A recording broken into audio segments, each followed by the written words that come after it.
Hello there, happy Tuesday. It's Claritha, and time for another episode of Everyday Enlightenment at 11:11. And today I'm going to encourage you to get outside. Get outside. Whatever you do, whether you are in the northern hemisphere or the southern hemisphere. In winter right now, we're in summer in the northern hemisphere right now. Good morning, Sarah. So I want to encourage you guys to get outside and to be in nature.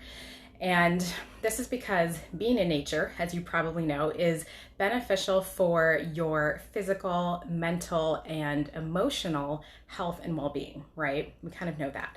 And why this is because of outdoor areas, specifically outdoor areas around water, have a very high percentage of negative ions in the environment. Hey Sarah, hey Elodie, thanks for joining and thanks for the hearts. And so I'm going to talk about negative ions today, but I'm not going to get too sciencey, so I will save you that. But negative ions are not bad. So despite the word negative being in the word,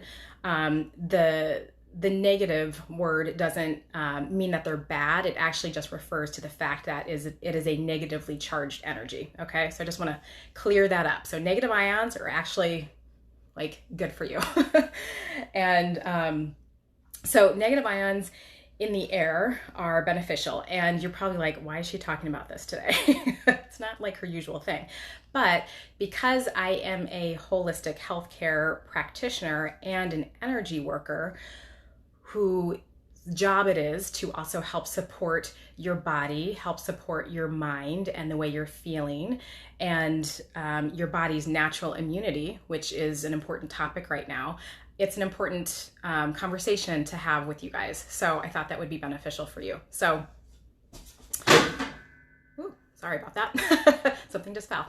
So so spending time outdoors is super important. And you intrinsically know that it makes you feel good, right?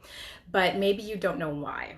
And I want to help explain the why it makes you feel good, so that you can consciously make the effort to do it, knowing that it is going to benefit you, knowing that it's going to benefit your body and your mind. So negative ions are negatively charged particles like floating around in the air and the atmosphere. And being exposed to these ions is actually, it has a positive effect on your body. There's a chemical reaction that goes on that is beneficial for the bodily tissues that the negative ions come into contact with, and also your DNA.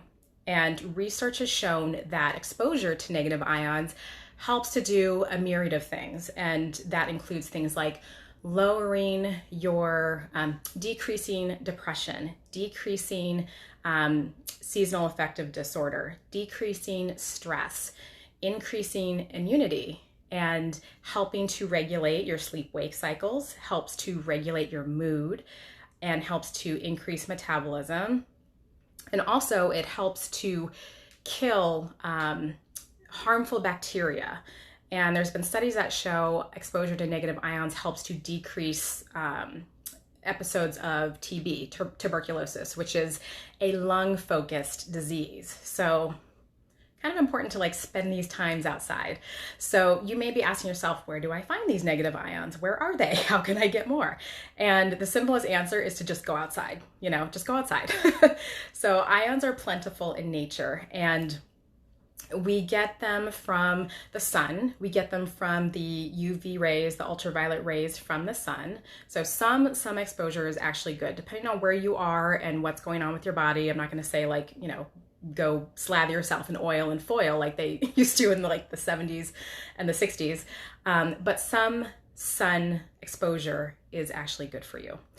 And also, another great way to get negative ions is after a storm or during the storm. So after a thunder clap or a lightning strike, there is a heavy discharge of negative ions in the air. So, don't walk into a storm and get electrocuted. I'm not saying that. So make good choices. But during a storm, there is dense the denseness of and availability of negative ions is really strong. Another way to get them is to be by water, to be by large bodies of water. So lakes, oceans, waterfalls. They say that anywhere where water is coming into contact with other water, so like the waves of the ocean, is really powerful. Or just like by a fountain, you know, that counts too. And one of my favorite places to soak up negative ions is around trees. So in the woods or in a forest, negative ions are found where there is a large growth of nature. So like bushes and trees and things like that. So you might have heard the term forest bathing, which I think they use in Japan, but it's all about walking through like a beautiful forest with intention, quietly, just receiving the negative ions that are there in the air. So I love forest bathing. Not too many forests to be found in Chicago, but I grew up on the West Coast and forests were like my jam. So hopefully this helps you better understand why the beach makes you feel so good, why going hiking or camping makes you feel so good and restored. And it's really because the energy of the space that you're immersed in affects your physiology. It's all energy, guys. And so I hope wherever you are, whenever you watch this, you can intentionally carve time out to be outside to help to nourish and restore your cells, but also your sense of peace. So I hope you guys have a wonderful week and take care of yourself.